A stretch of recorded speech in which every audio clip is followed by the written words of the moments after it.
శ్రీకన్యకా పరమేశ్వరీ మాయమ్మ కాపాడు మమ్మ మమ్ము. పుణ్యచారిత్రి నిన్ను నిరతమును పూజింతు మమ్మ మేము. కృతయుగంబున రేణుక ఈ తల్లి త్రేతమున జానకమ్మ. ద్వాపరంబున ద్రౌపది కలియందు కన్యకా పరమేశ్వరీ. పెనుగొండ పట్నమందు వైశ్యుల వర్ణమున జన్మించిరి. కుసుమాంబ గర్భమందు ఇరువురు కవలలుగా బుట్టిరమ్మ. లాలి అని బాడరమ్మ వీరలు దైవవర శిశువులమ్మ. అపరంజికారులమ్మ ఈ బాల కుసుమ శెట్టికి బిడ్డలు. శశికాంతి మించెనమ్మ వీరిపుడు శంకరుని బోలియుండే. పార్వతీ అంశంబుతో వైశ్యులకు ఉదయించే వీరిరువురు. కరముల కంకణములు ఈ బాల శిరమున చింతామణి. యురములను శ్రీవత్సము ఈ బిడ్డ దేవులని దలచరమ్మ. పాదముల పద్మమమ్మ హస్తముల చిలుక పుష్పంబులమ్మ. భుజమందు భుజకీర్తులు గాంచెను కుసుమ దంపతులిరువురు. తెలియపరచెను ప్రేమతో సంఘముకు ప్రజలకు వెనువెంటనే. పుష్పములు జల్లిరమ్మ హృదయమున కానందమాయనమ్మ. బాలబాలిక కప్పుడు వాసవి విరూపాక్షణను బేర్లతో నామకరణము చేసిరి. బిడ్డలు పెరుగుచుండిరి చక్కగా. ఆటపాటలు సాగెను బిడ్డలకు 5 ఏళ్ళు వయసు నిండే. అక్షరాభ్యాసంబుకై గురువైన భాస్కరుని రప్పించెను. విజ్ఞాన ప్రజ్ఞంబుతో ఇరువురికి కౌమార దశ గల్గెను. సంగీత సాహిత్యము విలువిద్య గొప్పగా నేర్చిరమ్మ. అష్టాదశాస్త్రములు 4 వేదములు నేర్చిరమ్మ. ఆశ్రమ విద్య నుండి వెంటనే గృహములకు వచ్చిరమ్మ. బంధువుల పిలిచిరమ్మ వైశ్యులు వేదములు బటింపగా. తక్షణము తల్లిదండ్రులు విరూపాక్షకుపనయనముల్ చేసిరి. రత్నవతి రమణి తోడా విరూపాక్ష వైవాహికంబాయెను. కాపురంబునకొచ్చెను కోడలు కనికరంబుగ నుండెను. రాజమండ్రీపురమును విష్ణువర్ధనుడు పాలనము చేయుచుండే. దిగ్విజయంబునకునై పయనించి పెనుగొండకొచ్చెనమ్మ. ఈ రాజు ఎవ్వరనినా పాండవుల మనుమడై జనించెను. చంద్రవంశపురాజుగా ఈతను ప్రఖ్యాతిగాంచెనమ్మ. పెనుగొండపుర వైశ్యులు రాజుకు హారతులు ఇచ్చటొకనై. కన్యతోడుతనేగెను కుసుమార్య వేడుకలు చేయుచుండే. కన్యకను చూచి రాజు కను చెదిరి కామాంధుడై బల్గెను. కన్యనాకిమ్మటంటూ యారాజు రాయభారము పంపెను. వైశ్య సంఘము పెద్దలు యోచించి బాలనగరుల పంపిరి. యుక్తితో బాలురంతా రాజుకు బుద్ధులు ఇటు చెప్పిరి. ఓ మహారాజ రాజా, మా కన్య దైవాంశమున బుట్టెను. మానవుడవయ్య నీవు ఆశక్తి గోరటము తగదు రాజా. 53 మంది భార్యలో నీ ఇంటయుండగానే మా వైశ్య కులకాంతను కోరుట ధర్మము కానేరదు అని బాలురిట్లు బలుక, ఆ మాట పెడి చెవిన పెట్టి రాజు కన్నెర్ర చేసి తాను బిడ్డలను కట్టి కొట్టింతుననెను. కత్తి యుద్ధము చేసేదా మీరలు కన్యను ఇవ్వమనినా, 3 లోకములందున ఇటువంటి సుందరి దొరకదనెను. నిత్యకృత్యములందున వాసవిని మరువలేకపోయెను.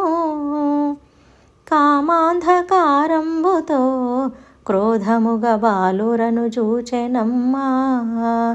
భక్తితో బాలురంతా వాసవిని మనసుతో తలచిరమ్మా. బాలురు యుక్తితోడా పెండ్లిని చేతుమని చెప్పిరమ్మా. గురు శుక్రమౌఢ్యమయ్యా ఇప్పుడెట్లు చేతుమా బెండ్లి అనిరి. మాఘమున తరలి వచ్చి తక్షణము పెండ్లాడుడు మంచిదనిరి. పెండ్లియే ముఖ్యమైతే బహుళముగా మేమైన చేతుమయ్యా. లోకమున లేని రీతి పరలోక పెండ్లిని చేతుమనెను. కామాంధకారంబుతో రాజుకు ఏమియూ బోధపడక బాలురను మెచ్చుకొనెను. మరియును వావి వరిసెలు గలిపెను. అటులైన మరుదులారా ఒక పూట ఆతిథ్యమును చేతును. కాబోవు అల్లుండనే వెంటనే వంటలను చేయుడనెను. రాజు మాటలు తెచ్చిరి, బాలురు పెద్దలకు వివరించిరి. యుక్తితో యోచించిరి, వేరొక వైశ్య బాలుర బంపిరి. యోగీశ ఋష్యాదులన్ ఆతిథ్యమిచ్చితే పుణ్యమౌను. కామాంధ ద్రోహులకును పానీయమిచ్చిన పాపమౌను. 18 పురాణాలు బాలురకు హృదయమున స్ఫురించెను. భాగవత గ్రంథమందు యుండిన పద్యంబు జ్ఞప్తికొచ్చే. వారజాక్షుల యందున మరియును వైవాహ విత్తమందు ప్రాణమానమునందున బొంకొచ్చు పాపమే అంటదయ్యా. విషధముగా యోచించిరి, బాలురు బొంకు నిర్ధారణ చేసిరి. విష్ణువర్ధన రాజుతో బాలురు చెప్పనారంభించిరి. ఓ మహారాజు బావా, మా వైశ్య ధర్మంబు తెలియలేదే. గదికిదే అతుకదయ్యా, అందు నీకేది కావాలో చెప్పుము. చాలా పెండ్లిండ్లాయెను, ఏ మామ నాకిట్లు చెప్పలేదే. ఇది ఎట్టి ధర్మమేమో విఫలముగా చెప్పుము మరుదులారా. పెండ్లి కావలెనన్నచో ముందుగా అన్నమును గతకరాదు. అన్నమే ముఖ్యమైతే కన్యకను ఇప్పుడే మరచవయ్యా. అటులైన వైశ్యులారా, అన్నము నాకొద్దు నిజము నిజము. కన్యయే నాకు ముఖ్యం, అందుకై మాఘమున వచ్చెదనెను. వైశ్యబాలుర మాటలు సత్యమని రారాజు తలచెనమ్మా. తక్షణము సైన్యంబుతో రాజు తన స్వస్థానమునకేగెను. వైశ్యులందరూ గూడిరి, ఇప్పుడెట్లు చేతుమా యోచించిరి. యువజన సంఘమంతా యుద్ధము చేయుటే తథ్యమనిరి. వెంటనే వాసవాంబ చక్కని ఉపమానమిటు చెప్పెను. కైలాసయమలోకము వెళ్ళుటకు 2 దారులు ఉండెను. యుద్ధమే తథ్యమైతే దుష్టుని చేతిలో మరణించిన మోక్షమును చెందమపుడు మనకును యమలోకమే తథ్యము. దుర్మార్గుడయ్యుండిన సైంధవుడు అభిమన్యు చంపెనయ్యా. సన్మార్గుడయ్యున్నను అభిమన్యు యమపురికి చేరెనయ్యా. హిరణ్యకశిపరాజా పలుమార్లు శ్రీహరిని దూషించిన హరిచేత జచ్చెనయ్యా. మోక్షమును వెంటనే పొందెతాను. శాశ్వతము ఏది కాదు మనమును శీలమును రక్షించుకై. ప్రాణత్యాగము చేసితే యుండును కీర్తియా చంద్రార్కము. కుసుమ శ్రేష్ఠియు వెంటనే అందరకు తెలియపరుచుట కొరుకునై చాటింపు వేయించెను. వెనువెంట వచ్చెను వైశ్యులంతా. అంతటను ఆర్య వైశ్య సభలను మిన్నగా గావించిరి. వాసవాంబతో సైతము అగ్నిలో త్యాగమే మంచిదనెను. వాసవీదేవి అప్పుడు వృద్ధులను మాత్రమే దూకమనెను. వైశ్యకులమున బాలురు అభివృద్ధి చేయుటకు యుండమనెను. అందులకు 6 నూర్ల 12 గోత్రజులు ఒప్పరైరి. అగ్నిగుండములందున దూకమని వెడలిపోయిరి వారెలు. బేరీలు బెదిరిపోయే వళియాలు వంగిపోయిరి శాంతము. పత్తి దూది అనుచును వారలు అష్టదిక్కులకెళ్ళిరి. వారికి వైశ్యలుకును సంబంధ బంధమే లేకుండెను. పెనుగొండ వదిలి వెళ్ళే వారలు అష్టకష్టముల తోడను. దుఃఖపూర్ణితము తోడా యుండిన జనని జనకులగాంచియు. చిరుమందహాసంబుతో వాసవి వేదాంతమిటు చెప్పెను. గత జన్మ ఎవరు మనము, మరు జన్మ ఏమిటో చెప్పగలమా. విధివ్రాత దాటతరమా, మనకేమి వ్రాసెనో ఆ బ్రహ్మము. శతత్రయ గుండంబులు శూద్రులతో నేర్పుగా ద్రవించెను. కృషియును గోరక్ష్యము వారలకు ఇచ్చెను కుసుమ శ్రేష్ఠి. సన్నాయి మేళంబుతో వైశ్యులు పురవీధులన్నీ తిరిగి. ఋగ్వేద పఠనంబుతో జేరిరి నగరేషు నిలయమునకు.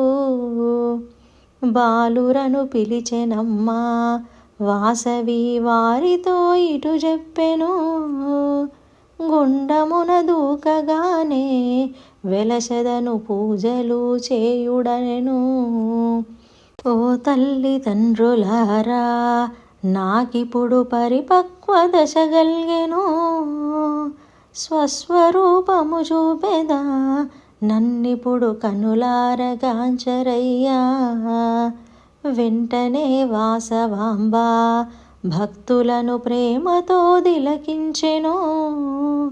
1000 సూర్యుల కాంతితో వెలిగెను ఆ దివ్య దేవతపుడు. భూమి ఆకాశంబులా వాసవి దిక్కులలో నిండెనమ్మా. దిశలు దప్పెను వెంటనే గ్రహములు తేజమును చూడలేక. ప్రకృతి యావత్తును వాసవి నామముతో నిండెనమ్మా. సర్వజగములుగాంచెను వైశ్యులు దంపతియుతముగాను. దశ దిశలు నిండినట్టి ఆ దివ్య దర్శనము కనిపించెను. జగము వనకుచుచున్నది జగజ్జనని కావవే భక్త కోటి. పాటలు పద్యంబులు దండకము భక్తితో చదివిరమ్మా. వాసవిని స్తుతించుతూ భక్తులు వందనము చేసిరమ్మా. ధూపదీపము తోడను వైశ్యులు పూజించి పొగిడిరమ్మా. శాంతించి వాసవాంబ కన్యగా అందరకు కనిపించెను. నవకన్యకల తోడను వాసవికి అభిషేకములు చేసిరి. పుట్టు పుట్టము కట్టిరి భక్తితో పూలహారములేసిరి. భాస్కరుని రప్పించిరి గుండములో అగ్నిని దాల్పించిరి. భగ్గు భగ్గున జ్వాలలు గొప్పగా మిన్నంటే మిన్నగాను. అంతటా భాస్కరుడు వాసవితో ఇట్లని బల్కెనమ్మా. శుభగడియయే తెంచెను ముందుగా అగ్నిలో దూకమనెను. ఆ శుభా సమయంబులో భాస్కరుడు మంత్రమును పఠించెను.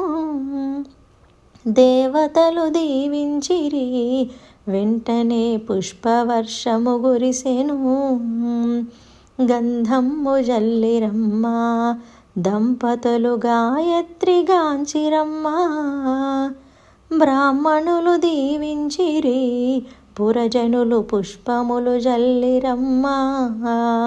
నా వైశ్యులందరుకును మోక్షమును ఇవ్వుమని కోరెనమ్మా. రాజునకు శాపమొసగి వాసవి అగ్నిలో దూకెనమ్మా. వెంటనే వాసవాంబ జ్యోతిగా కైలాసపురి చేరెను. శంకరుడు చూచెనమ్మా అర్ధాంగి హస్తమును పట్టుకొనెను. వామాంకం బంధున వాసవిని కూర్చుండబెట్టుకొనెను. అర్ధశరీరం బంధున చేర్చుకొని దర్శనము ఇచ్చే తాను. 120 గోత్ర దంపతులు అగ్నిలో భస్మమైరి.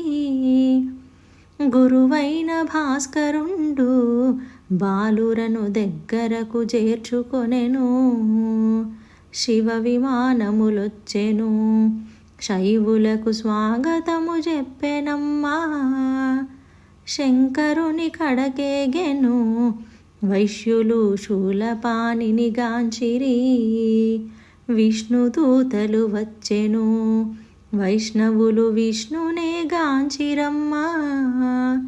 ఈ చరితమిట్లుండగా రాజుకు ఇక్కట్లు మెండాయెను.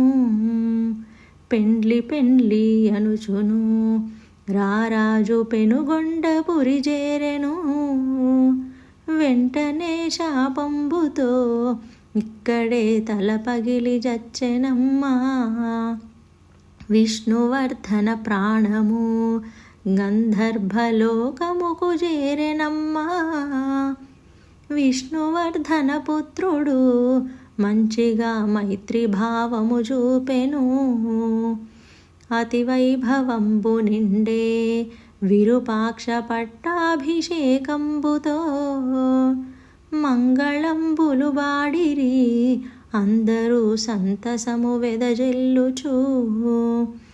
పార్వతీ అంశంబుతో వెలసితివి కన్యకా పరమేశ్వరీ ఆర్యవైశ్యులకెల్లను ఇలవేల్పు వైతివని బొగిడినారు. వైశాఖ శుద్ధ దశమి వాసవికి మాఘశుద్ధ విదియకు పూజలను చేయవలెను వెంటనే వాంఛలు నెరవేరును. ఈ కథను ఇంటింటను చదివినా చెప్పినా విన్నగాని పరమ మోక్షము తోడను నిక్కముగ సకల సౌఖ్యము కల్గును. భక్తితో ప్రతినిత్యము వాసవికి పూజలు చేయుడమ్మా. మంగళము పాడరమ్మా మంగళము పాడితే మోక్షమమ్మా. శ్రీ కన్యకా పరమేశ్వరి మాయమ్మ కాపాడుమమ్మ మమ్ము. పుణ్యచారిత్రి నిన్ను నిరతమును పూజింతుమమ్మ మేము. పుణ్యచారిత్రి నిన్ను నిరతమును పూజింతుమమ్మ మేము.